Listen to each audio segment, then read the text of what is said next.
Welcome to Unleashed at Work and Home, the show dedicated to helping veterinarians, vet techs, dog trainers, shelter and rescue workers, pet sitters, and all the other animal crazy pet professionals manage their stress and find more joy. I'm your host, Colleen Pilar, and I'm thrilled you're here with us today. Make sure you hit the subscribe button on your favorite app so that you won't miss a single episode. This episode is brought to you by our free community, the Circle of Resilient and Thriving Pet Professionals.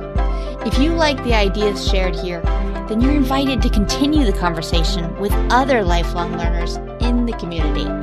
You can find out more at colleenpilar.com. It's the perfect place for you to learn cool stuff, feel good, and take action to create the life you love. Come join us.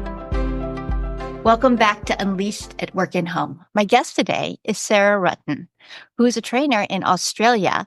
Her business is the Canine Perspective, and she also has a book by the same title. Welcome, Sarah. Thank you, Colleen. Great to be here. I'm so happy to have you today. So I like to have people tell us a little bit about their work. So can you tell me a little bit about, obviously I've already said you're a trainer, but tell me like your work. What do you do? So, I've been a trainer over here in Australia for 20 years, which makes me older than I would care to admit. I've done run the puppy classes for 15 years, run group classes for the same length of time, have burnt out, got a lovely dose of burnout and some pretty chronic health issues that sidelined me for about 3 years. And now I am, so glad to say that my health is on the improve and I'm back working with clients doing, one-on-one consultations, working with all of those delightful reactive dogs that we now see as a result of COVID and, all the people whose dogs weren't able to socialize during that time and doing lots of work with reactive dogs, but also just with people wanting the best out of their furry four-legged family members, and then decided that it was time to write a book. So did that this year and it launched in August. And so now I'm trying to get that out there. And I also run an online puppy empowerment program. So yeah, that's what I do in this lovely country down under. Yeah, I very much want to visit your lovely country down under. It's one of the top on my lists of when I'm doing traveling. I haven't gotten there yet. It'll happen. You said, I don't remember exactly your words, but like it felt like it was time to write a book, like a book was coming, like you could feel it. Tell me about that experience, like when you knew, like, okay, and now I have a book and it needs to get out of me. Yeah. I kind of liken it now. I don't have kids, but I kind of liken it to giving birth to a baby, which I may be completely way off seeing as I've never had that experience. But I've been wanting to write a book for a really long time. I think that when you are in the industry and you're being asked really similar questions over and over and over again, I wonder sometimes whether that contributes to a bit of burnout because you sort of get to the point where you're like, please stop asking me that question. So I decided to put a lot of those questions into a book.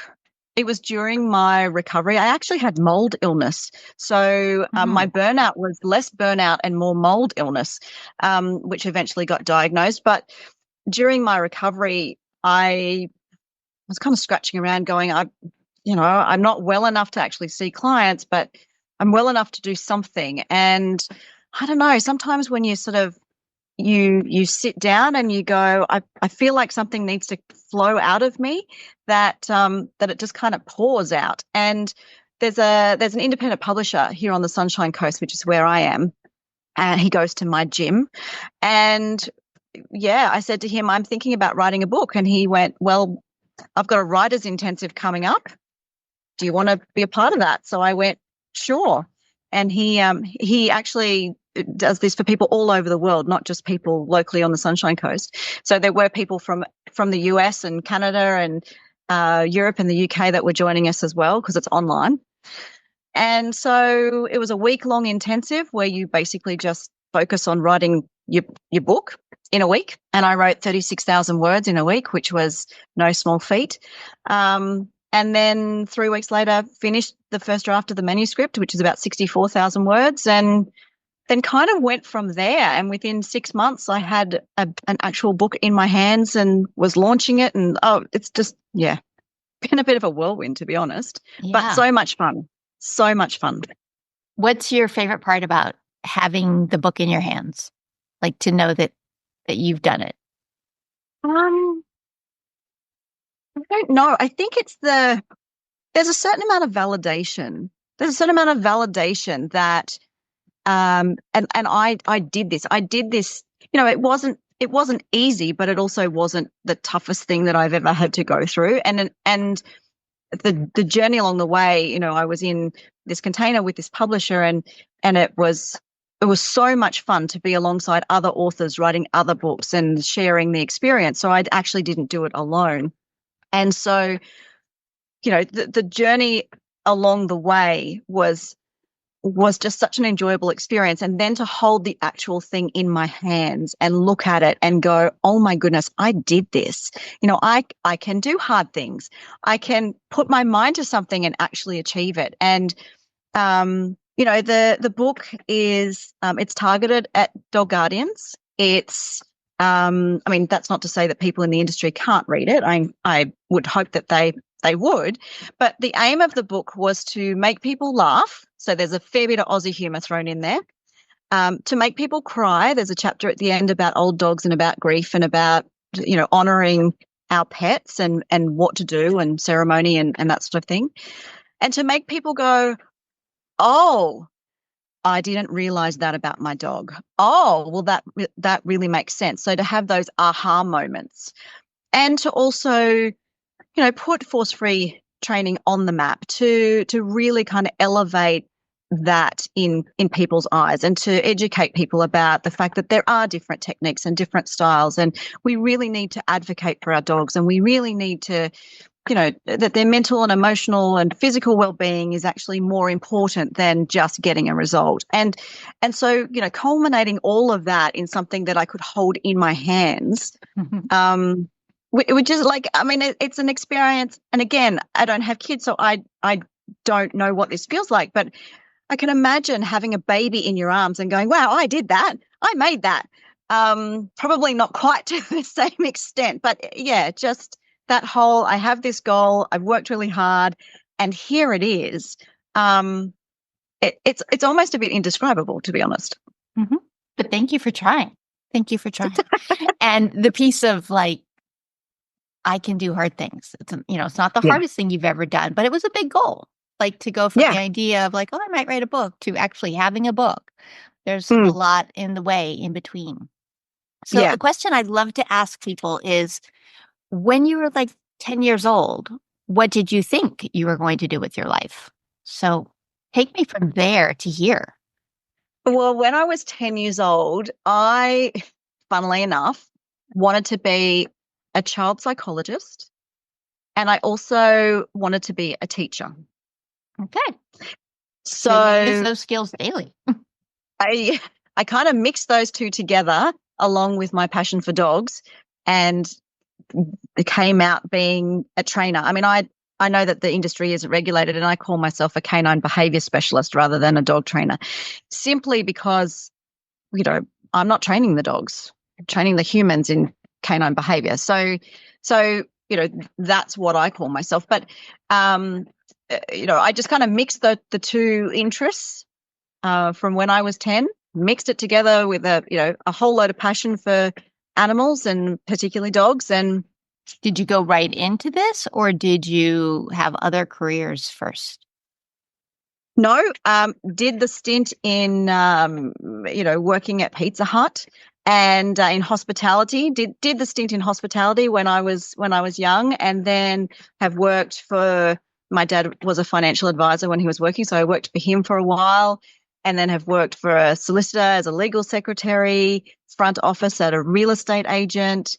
So a lot of those, officey type jobs, learned how to file. That was great, filing, and making coffees for people. And then one day I was like, you know what, I want to do something else. I want to do something that I'm so passionate about. And someone had said to me, when you're trying to work out what it is that you want to do, get a piece of paper, draw a line down the center, and on one side, write down all of the things that you love. And on the other side, write down all of the things that you're good at. And if you have things on both sides, look at that as a career. And working with animals was on both sides. So I went, okay, well, let's see what we can work out here as far as, do I want to be a vet? Do I want to be a vet nurse? Do I want to be own a pet shop, be a groomer?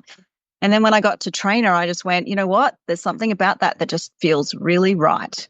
And I was actually sitting in an apartment building in New York on holidays when I did this. Oh, wow. So, yeah, doing a bit of soul searching while on holidays in an apartment in New York.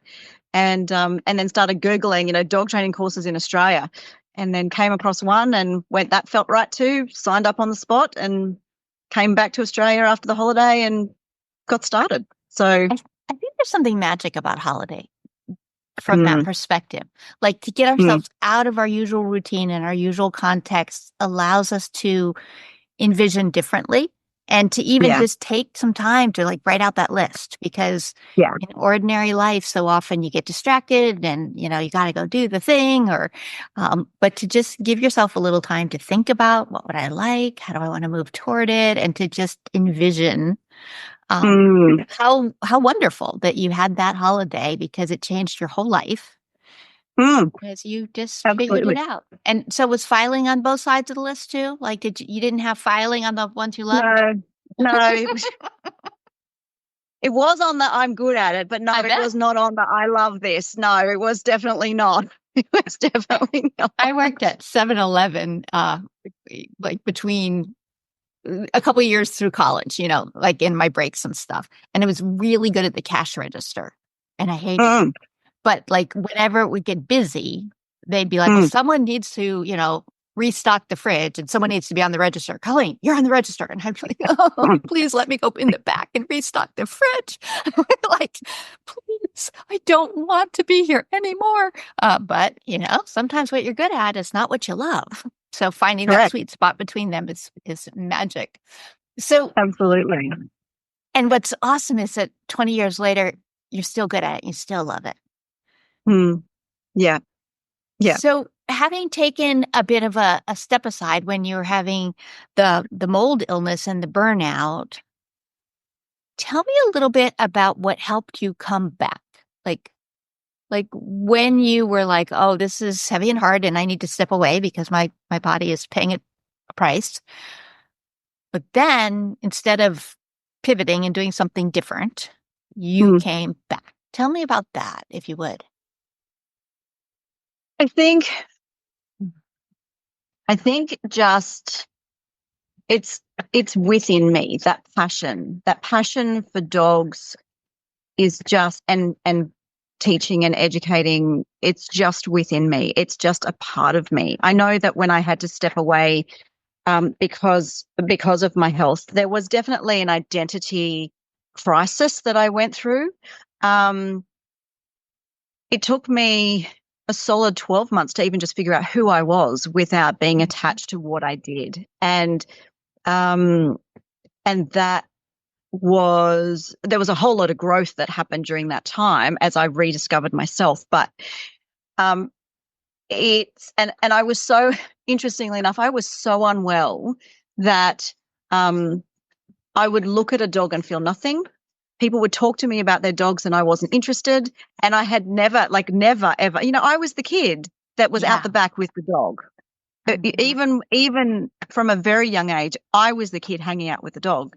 And so for me to be so disinterested in the animals that I had such passion for felt so wrong, and like I didn't really know who I was. And as I started to heal and recover from the mold illness, and I'm still in recovery essentially because it takes a while for your body to heal, but but again, well enough to start working again, which is great. I started to realize that I still had this, that the passion came back. And I think had the passion not come back, I probably would have gone and done something else. But there was no desire to pivot. There was no, as my health returned and the passion returned and the fire returned, there was no like, I think I might do something else. It was that flame was still there. And so I don't even think there was a question. I don't even think there was a question of, will I do something else? Will I change career? There was nothing that kind of bubbled up and went, I think I'll do this now. If anything, it was like, I think I'll write a book about dogs and dog behavior. So I think I'll pivot this way instead of changing careers and jumping ship and doing something completely different, because nothing had that fire and that passion that I had experienced before, knew what that felt like, was looking for that again, and it had been reignited as I got better anyway. So yeah, so it was, so my business has changed, the view of my business has changed. I'm moving more into online and public speaking and keynote speaking and and that sort of thing, and working one-on-one with people rather than in groups, going more global, I guess, rather than just being in my local town. Mm-hmm. But the passion and the fire is still there. So while that's still there, I will continue to help dogs and help guardians and do what I can. Yeah, I think that's awesome. I also think it's really nice that you shared the experience of like looking at a dog and feeling nothing, or being disengaged when someone would tell you about their dog. Because I think that symptom comes up a lot for people in burnout. And it's not one of the early signs of burnout. It's sort of a mid to farther along sign of burnout. And it can be one that people, in my experience, have judged themselves for. Like I've heard people being really hard on themselves about it. And rather than just seeing it as like, oh, this is a sign that I need to take care of me, and that burnout is a risk for all of us. Like we are all at risk of burnout because we're people who care about our work. Like the factors that make us good at our work are the factors that increase our risk for burnout. It's a tricky little conundrum there. But to know that sign isn't just you, because every now and then people tell me that, and they do it with a sense of confession. And the way you told it, you just laid it out like a statement of fact, which it is. It's just a statement of fact. Like in that time when you were struggling, you couldn't feel the passion.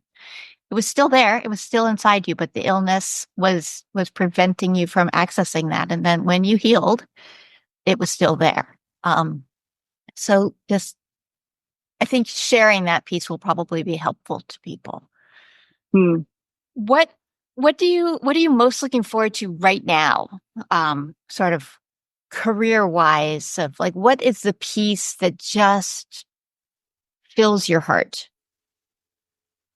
I would really love to get some speaking gigs in America, actually. So, I've been out to America 3 times, twice to attend conferences myself, and once just for a holiday. But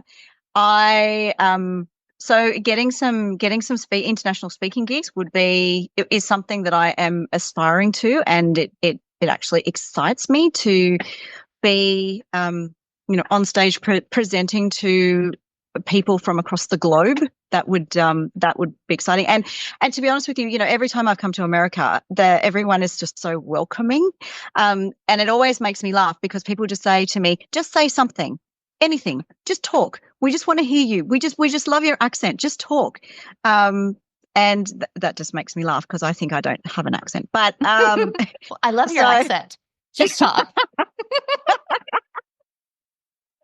So, I think that for me, what excites me is, the book is still relatively new. It's still in its infancy. And so, only being launched at the end of August, and we're not quite at the end of November. So what's that, 3 months?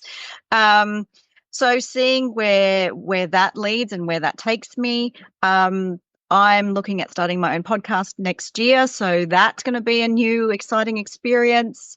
I just feel like, we can get really kind of bogged down in the day-to-day stuff. And so by having my business doing something different in a slightly different way, kind of makes it a little bit new again. Mm-hmm. And the newness of it is exciting. Getting to be on podcasts with amazing people like yourself, like it just because Colleen gets mentioned in my book. There's a whole chapter on living with dogs and kids without going batshit crazy. That's the title of my chapter. And Colleen's book gets mentioned a lot in that chapter. So, being able to be on a podcast with somebody who I admire, this would not have happened had the book not happened. So, the opportunities to speak, and Pat Miller actually wrote my foreword to the book, which, that was amazing to connect with Pat, and she read the book before she wrote the foreword because, which is understandable. And she said to me, she made some wonderful suggestions, which was great to have her input. And then she said to me, like, I love your humor. The way that you've laid this out is really great. It's so easy to read. It's, for those people who have been a little put off by the sciencey nature of force-free training, you've put it in such a way that's so easy to understand. And, like to have that feedback from Pat and that connection, and even just to, like we've had little chats about other things since, and, that would never have happened had I not written the book. So simply being able to, I don't know, what unfolds as a result of the book being out there and making amazing connections, I'm excited about that. Awesome. That's awesome. I'm delighted to hear all of that. I like to ask all of my guests to share some words that have had meaning for them, because I think that we all do have some words that we turn to from time to time that mean something to us. And the words you shared are words I've heard before and always make me smile. What you shared is the Corey Ford quote, "Properly trained, man can become a dog's best friend." So tell me a little bit about what those words mean to you and how they came into your life. Why these words? So when I was writing the book, I actually wanted to have a little quote, a little doggy quote at the beginning of each chapter. And that was one of the quotes. So I kind of went looking for dog related quotes, and it was one of them. And it was one of those ones that stood out because, I mean, it's what we do as trainers, right? We're training the guardians, we're training the human end of the leash as to how to take care of our dogs, how to take care of their needs, all of their needs. And so it's, a lot of my training and the style of training that I do is dog-led and heart-led. And I think that as force-free trainers, that is where we head, right? We head into the realm of, this is actually about the dog. This is actually about improving their life on so many different levels. And so it kind of just spoke to me really on the level of what we as force-free trainers are trying to achieve, in that we're trying to educate the humans so that we can be better versions of ourselves in order to be better for our dogs, as opposed to the traditional way of, let's fix the dog, let's train the dog, we are still training the dog, but, the dog is the problem. And therefore, if the dog is fixed, then they can be our best friend. And I just think that it really summed up what we as force-free trainers are trying to achieve with educating our human counterparts, or our fellow humans, about, if we do it better, then the relationship can be better. So it just kind of summed it all up. Mm-hmm. It's a fun one. And it really is all about relationship. It's so much about relationship. Yeah. Can you tell me about a relationship with a dog that has had special meaning for you? Look, my girl Callie. So on the front cover of the book, and I hesitate when I say this, when I say my 3 dogs, because we lost one of ours 3 weeks ago. So He was the youngest of our 3 pugs that we have. And it was very sudden. It within 12 hours, he was gone. So from diagnosis of the fact that there was something wrong to making the decision to let him go was a whole 12 hours. So he was only 7.5. So, and he was my husband's heart dog. So, that's him. But for me, Callie, who is my beautiful girl, who's about to turn 13, she turns 13 next Saturday. She's my heart dog, and she is on the front cover of the book as well. She's the one lying down, and her and I have a very, very special, strong bond. She's now completely deaf, but she has helped me with some of my qualifications. So we did the Karen Pryor Academy dog trainers course together. We flew down to Melbourne together. She actually came in the cabin with me. During her heyday, she was a certified assistance dog, and so she got to fly in the cabin, and that was an experience that for both of us.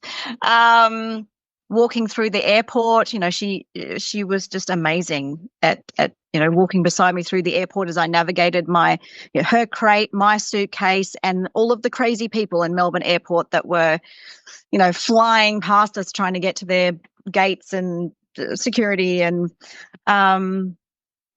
so, we did that. I did that qualification with her, and yeah, we've seen a lot. She's helped me recover from the mold illness. She's been an amazing emotional support during that time. She currently has, the dogs were living in mold as well, right? So she has IVDD. So we're doing a lot at the moment with her recovery. Not that she is going to recover, but it's more about management and ensuring that she still has movement at the moment. So, she is, I'm looking over that way. I know that the listeners can't see, but I'm looking, she's sitting over on the other couch. So having a little sleep at the moment. So, I try not to think about what happens when she goes.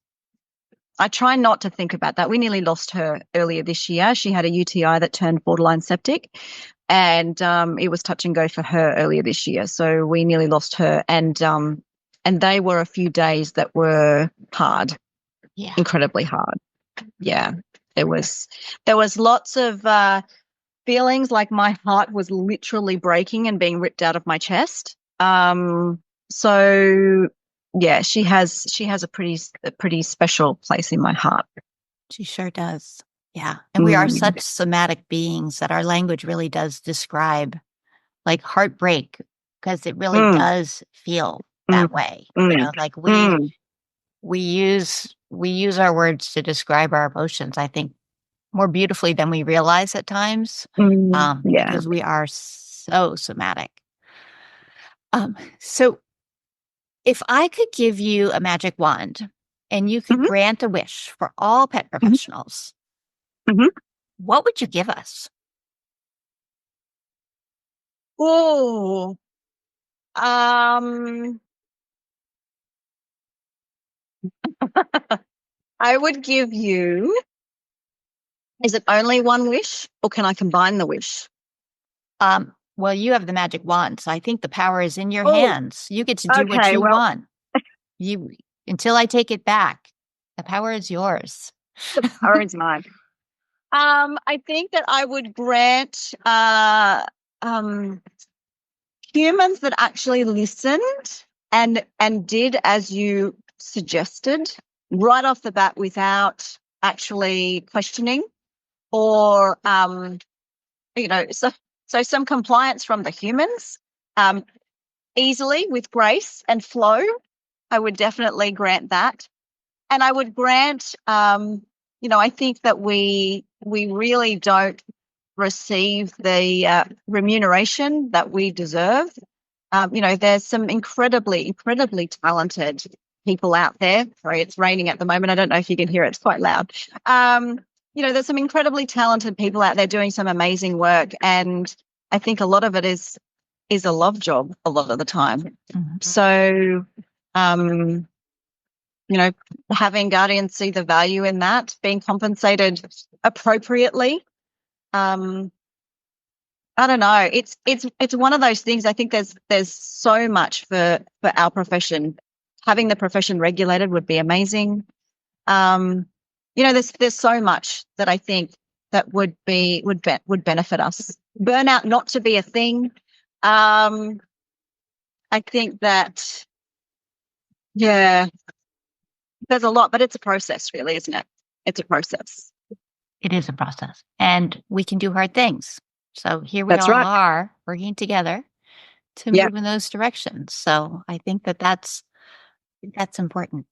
If people wanted to learn more about you and your work, how could they do that? So they could go to my website. So I'm also on socials, but my website's a good place to start.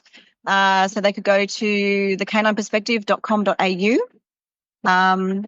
The book is for sale there if they're interested in that. It's shameless plugs all over the place about the book today, but they can have a little bit of a look. I do have a free online community that they are welcome to join as well. And like I said, on social, so the Canine Perspective on Facebook, Instagram, and TikTok. I am on LinkedIn as well, but it's been a while since I've posted there, but you can feel free to connect with me there too. Awesome. Well, thanks so much for taking time to talk with me today, Sarah. It's been so fun talking to you. It's been amazing talking to you too, Colleen. Thank you so much for having me. Thanks for listening to Unleashed at Work and Home. I invite you to come learn more at colleenpelar.com, where you can be steady, be strong, and be long.